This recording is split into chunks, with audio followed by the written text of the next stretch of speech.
तर 16 ऑगस्ट सिंहगड किल्ल्यावर जे मारहाण झाली होती एका बापाला, कारण की त्यांची मुलीनी कमी कपडे घातलेले आणि ती होती 8 वर्षाची. हा व्हिडिओ तुम्ही बघितलाच असेल.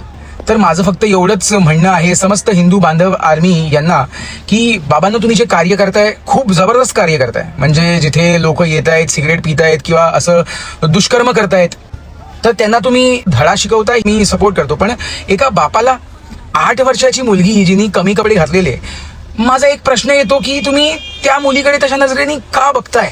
म्हणजे असं का आहे की तुम्हाला असं वाटतंय की लहान मुलगी तिने योग्य तुमच्या हिशोबाने कपडे घालावे का तिने कमी कपडे घातलेले? मला एक गोष्ट सांगा, तुम्ही हिंदू बांधव आर्मी आहे ना, तुम्ही जेव्हा मंदिरात जाता, जेव्हा देवीच्या मूर्तीकडे बघता, आपल्या सर्व मॅक्सिमम 70% to 60% देवींच्या मूर्त्या जर तुम्ही बघितल्यात तर त्या कमी वस्त्र आहे त्यांच्या अंगावर. हे का आहे याचा कधी विचार केलाय का? तुम्ही जेव्हा देवीकडे बघता, तुम्ही इकडच्या पुजाराला सांगता नाही नाही आमच्या हिशोबाने ही मूर्ती बरोबर नाहीये, तुम्ही दुसरी मूर्ती बनवा, असं सांगता का?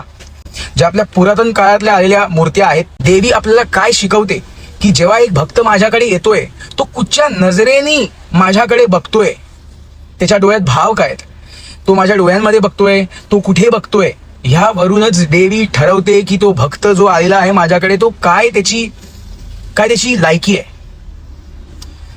जर तुम्ही देवीकडे अशा नजरेने बघताय तर ते सगळं चुकून जाईल.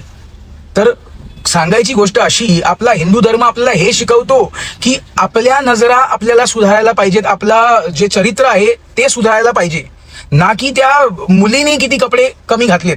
हा, तुम्हाला असं वाटतंय की बाबा नाही 16 वर्षाच्या वरील ज्या मुली आहेत तिकडे कमी कपडे घालून नाही यायला पाहिजे, ती गोष्ट वेगळी. त्यांना पण तुम्ही समजवू शकता, मारहाण नाही करू शकत. जिला आपण देवी समजतो, कारण की जेव्हा कन्यापूजन होतं आमच्या घरी, आम्ही कमीत कमी 5-6 मुलींना, 5 मुली मिनिमम, त्याच्यापेक्षा जास्त मुलींना आम्ही जेवायला घालतो, कारण की त्या आम्हाला देवी समान आहेत.